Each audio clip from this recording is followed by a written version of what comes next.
તો ચાલો દોસ્તો વાત કરીએ ડિગ્રી સિવિલ સેમ 7 ની અંદર આવતા ડિઝાઇન ઓફ હાઇડ્રોલિક સ્ટ્રક્ચરના મોસ્ટ ઇમ્પોર્ટન્ટ ટોપિક્સની ડીએચએસ સબ્જેક્ટની દોસ્તો શુભ શરૂઆત કરીએ એની પહેલા તમને જણાવી દઉં કે આ સબ્જેક્ટની અંદર ન્યુમેરિકલ્સ માત્ર ને માત્ર અત્યાર સુધીના પેપરોમાં રિમિડિયલ પેપર્સની અંદર પૂછાયેલા છે અને રેગ્યુલર પેપર જે છે વિન્ટરના એમાં માત્ર થિયરી પૂછવામાં આવી છે અને તમારો અત્યારે રેગ્યુલર પેપર છે એટલે થિયરીના ચાન્સીસ વધારે છે અને જે રિમિડિયલના પેપર છે એમાં જે ન્યુમેરિકલ્સ પૂછ્યા છે તેનું કન્ટેન્ટ બહુ ઓછું હોય છે. માત્ર થિયરી કરી અને તમે ગયા હો એક્ઝામ આપવા માટે તો પણ તમે આરામથી પાસ થઈ જાઓ.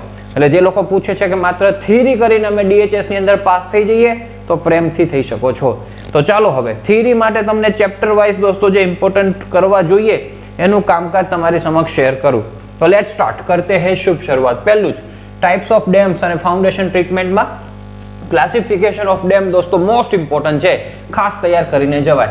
એના પછી ગ્રેવિટી ડેમના એડવાન્ટેજીસ છે જે પછી આગળના કન્ટેન્ટમાં પણ આપણે જોવા મળશે ચેપ્ટર 2 માં. પછી factors governing selection of type of dam અને selection of site for a dam. તેમાં સિલેક્શન ફોર અ સાઇટ દોસ્તો મોસ્ટ ઇમ્પોર્ટન્ટમાં આવશે. Investigations of dam site, importance of subsurface exploration અને methods of treatment for gravity dam. આટલું આપણે ખાસ તૈયાર કરાય. એના પછી દોસ્તો આપણે આગળ વધીએ. અમુક દોસ્તો ટોપિકો એવા છે કે જે આપણને ટેક્સ્ટ બુકમાં નથી તેમ છતાં પૂછવામાં આવેલા છે. જેમ કે ગ્રેવિટી ડેમ બનાવવા માટે જે કન્સ્ટ્રક્શન મટીરિયલ્સ બધા વપરાય એ લખો તમે. તો એ તો હવે આવડવા જોઈએ, એમને એમ લખતા પણ આપણને સમજી વિચારીને. તો એવા ક્વેશ્ચનો પણ આવી શકે હવે.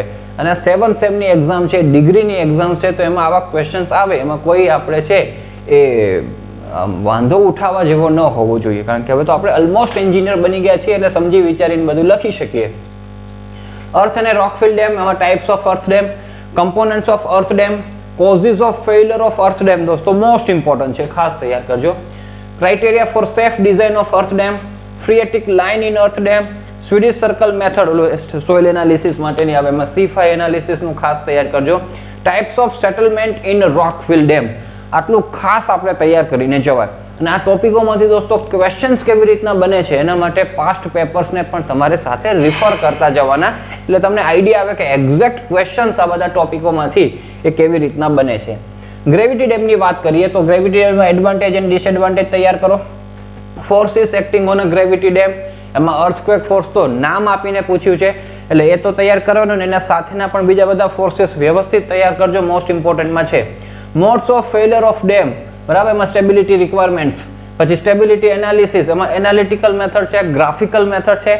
સૂઝ પડતી હોય તો બંને મેથડ કરી જાઓ, બાકી એનાલિટિક તો કરાય.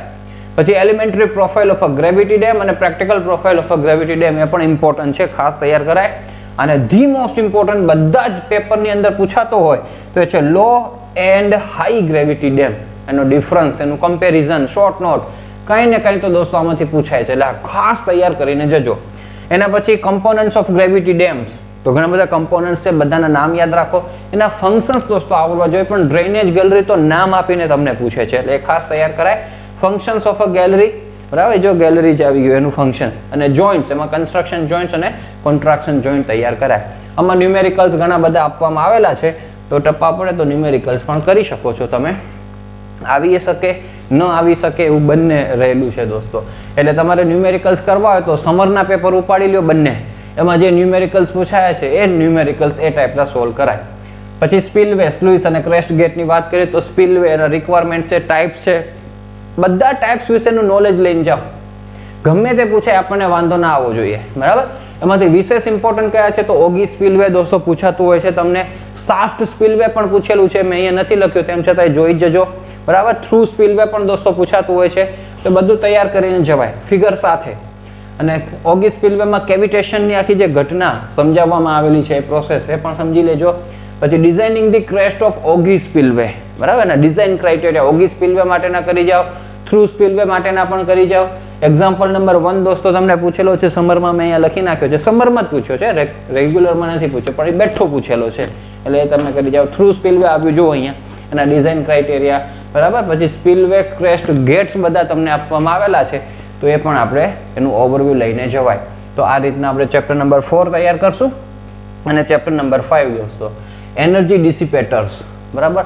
કેટલું બધું કન્ટેન્ટ દોસ્તો આમાંથી પૂછાતું હોય છે. ચેપ્ટર નાનું છે, લગભગ બધું કન્ટેન્ટ આમાંથી આવી જતું હોય છે એક્ઝામ્સની અંદર. પહેલાં તો એનર્જી ડિસિપેટર્સ બિલો સ્પિલવે, એટલે પહેલાં તો સમજી લેવાનું કે એનર્જી ડિસિપેટર્સ વસ્તુ શું છે, એનું ફંક્શન શું છે, શા માટે આપણે એને પ્રોવાઈડ કરીએ છીએ, એવા ક્વેશ્ચન્સ આ ટોપિકમાંથી તમને એના જવાબ મળશે. હાઇડ્રોલિક જમ્પ દોસ્તો, એનર્જી ડિસિપેટર માટેની એક ડિવાઇસ, એટલે હાઇડ્રોલિક જમ્પ આપણે કહી શકીએ. એના કેટલા બધા ટાઈપ્સ આપવામાં આવેલા છે, ગ્રાફ બધા બને છે, સમજીને તૈયાર કરશો તો આપણે લાઈવ ક્લાસીસની અંદર સમજાવેલું છે, જેના રેકોર્ડિંગ અત્યારે અવેલેબલ છે, તો સમજીને તૈયાર કરશો તો મજા આવશે, ઇઝી પડે તમને. સ્ટીલિંગ બેઝિન્સ છે દોસ્તો, એ કેટલી બધી વખત પૂછાય છે. What do you mean by stilling basin, પછી એના ટાઈપ્સ લખવાના હોય. ઘણી વખત તો સીધું નામ જ આપીને પૂછે છે. આ યુએસ, બરાબર, યુએસ સ્ટાન્ડર્ડનું છે અને આપણું ઇન્ડિયન સ્ટાન્ડર્ડના છે, તો નામ આપીને પૂછે છે. તો બંને તૈયાર કરજો, બંને પૂછાયેલા છે, નામ આપીને પર્ટિક્યુલર, બરાબર. તો એ બધા ફિગર સાથે આપણે તૈયાર કરાય. જો લખ્યું ઇન્ડિયન સ્ટાન્ડર્ડ સ્ટીલિંગ બેઝિન્સ. એના પછી બકેટ ટાઈપ એનર્જી ડિસિપેટર્સ દોસ્તો, એ તૈયાર કરી દેવાનું. આટલું તૈયાર કરો એટલે તમારો દોસ્તો DHSની સારી તૈયારી થઈ ગઈ કહેવાય. આરામથી તમે છે એ ગ્રીન લાઇન મેળવી શકો એવી આ તૈયારી છે. તો શુભ મસ્ત તૈયારી કરી શકો એવી શુભેચ્છાઓ અને શુભકામનાઓ સાથે આ વિડીયોની કરીએ આપણે સમાપ્તિ.